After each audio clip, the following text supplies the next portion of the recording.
You keep telling yourself you need more discipline, more focus, more consistency, a better morning routine, less procrastination, less scrolling at 1:14 in the morning while your brain quietly panics in the background. But the strange part is, you already know what you should be doing. That's what makes this so exhausting. You know the habits, you know the advice, you know what your life looks like when you're functioning well, and somehow, you still end up staring at your ceiling at night feeling like your mind has been running all day without actually going anywhere. That feeling is becoming weirdly normal now. You wake up tired. You push yourself through the day using caffeine, stimulation, noise, tiny dopamine hits. You tell yourself you'll reset tomorrow. Then tomorrow arrives and your brain feels even heavier somehow. So you try harder. New productivity app.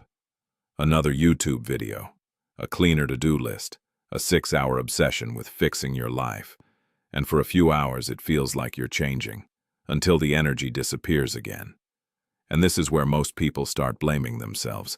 They call themselves lazy. But laziness usually feels good. This doesn't. This feels frustrating, guilty, restless, like your brain wants to move forward. But something deeper keeps pulling the emergency brake. You notice it in small moments first.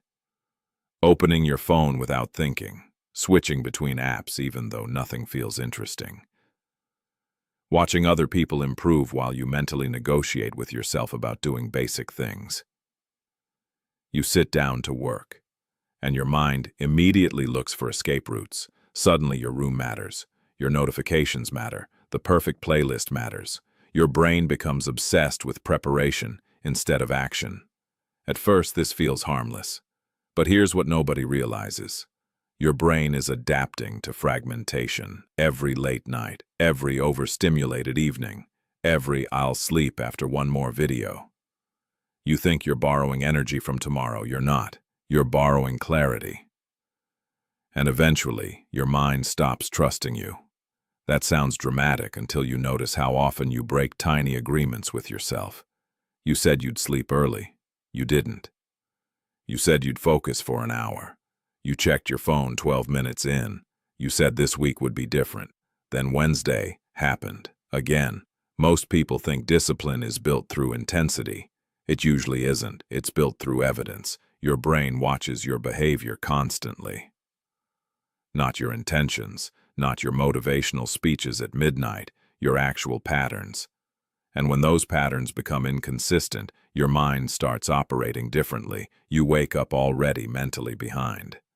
Not because your life is impossible, because your nervous system never fully recovered. That's the part people avoid talking about. You can't build focus on top of exhaustion. You can imitate it for short periods. You can force it temporarily. You can panic yourself into productivity once deadlines become painful enough. But sustainable focus?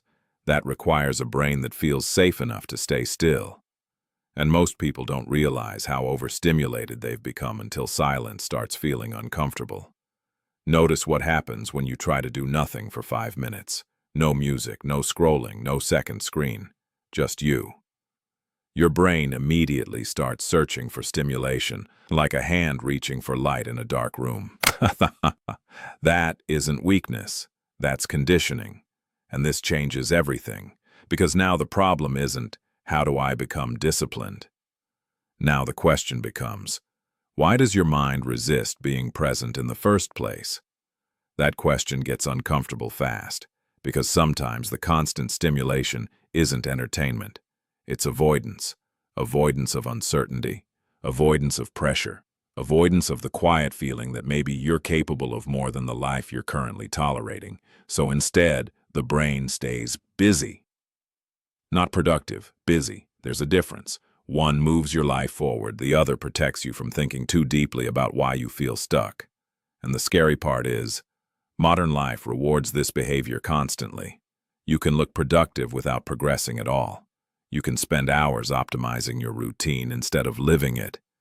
You can consume enough self-improvement content to feel like you're changing, while your actual life remains untouched. That's the trap. And the trap gets stronger when you're tired. Because exhaustion changes your personality in ways you barely notice at first. When you're sleep-deprived long enough, your world starts shrinking. Not physically, psychologically. You stop thinking in long-term decisions and start thinking in emotional survival. What feels easiest? What feels fastest? What relieves pressure right now? That's why exhausted people make promises they fully mean in the moment, then abandon them hours later like they belong to someone else.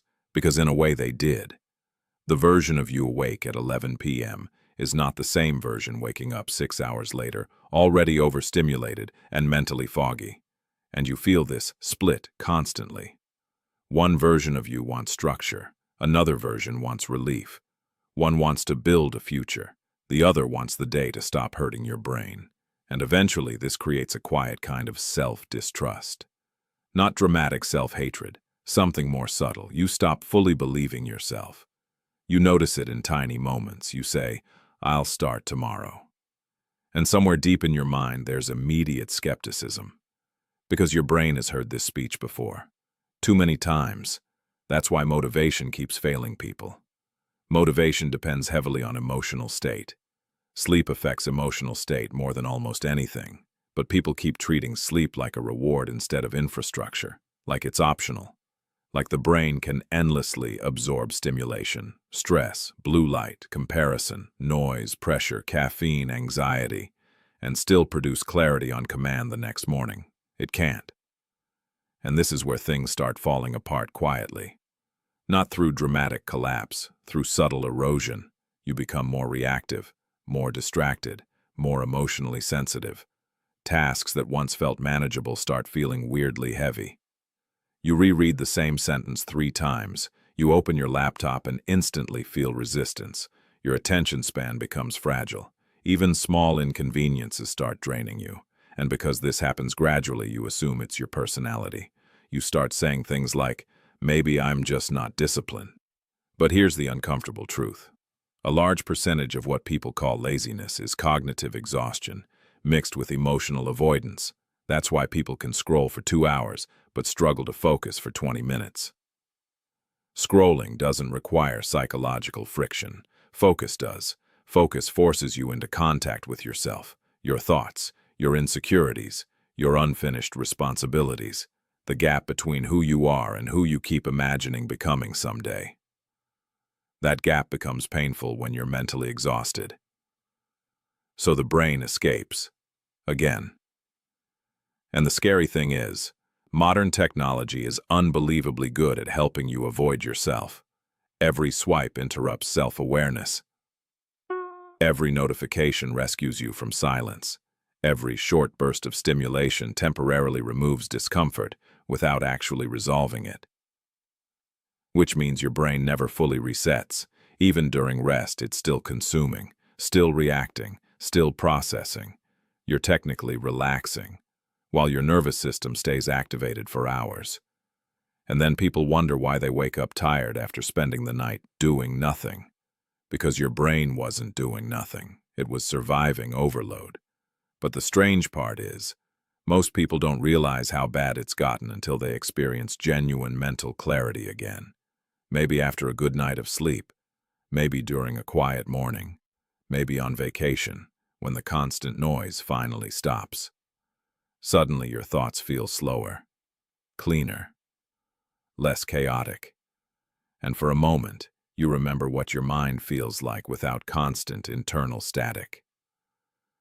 That moment matters more than people realize, because clarity changes behavior naturally. When your brain is rested, you negotiate less, you resist distraction more easily, you tolerate discomfort better.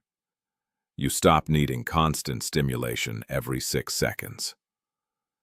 Discipline starts feeling less like warfare and more like alignment. That's the part productivity culture rarely understands. People keep trying to force themselves into consistency while ignoring the biological conditions required for consistency to exist. It's like trying to build emotional stabilities on top of a nervous system that hasn't fully relaxed in months, and eventually your body starts collecting the debt. You feel it late at night first, That strange, exhausted but alert feeling, where your body feels tired, but your mind refuses to shut off. So you keep scrolling, watching random videos, checking things you don't care about, almost like your brain is afraid to be alone with itself. And maybe it is, because once the stimulation stops, something uncomfortable appears underneath it. Not laziness, not lack of ambition, usually grief, pressure, fear, confusion. The quiet feeling that your life keeps moving while you remain mentally stuck preparing for it. And this is the part most people avoid for years. Because fixing your sleep sounds boring, until you realize sleep isn't about rest anymore. It's about restoring your ability to think clearly enough to face your own life again.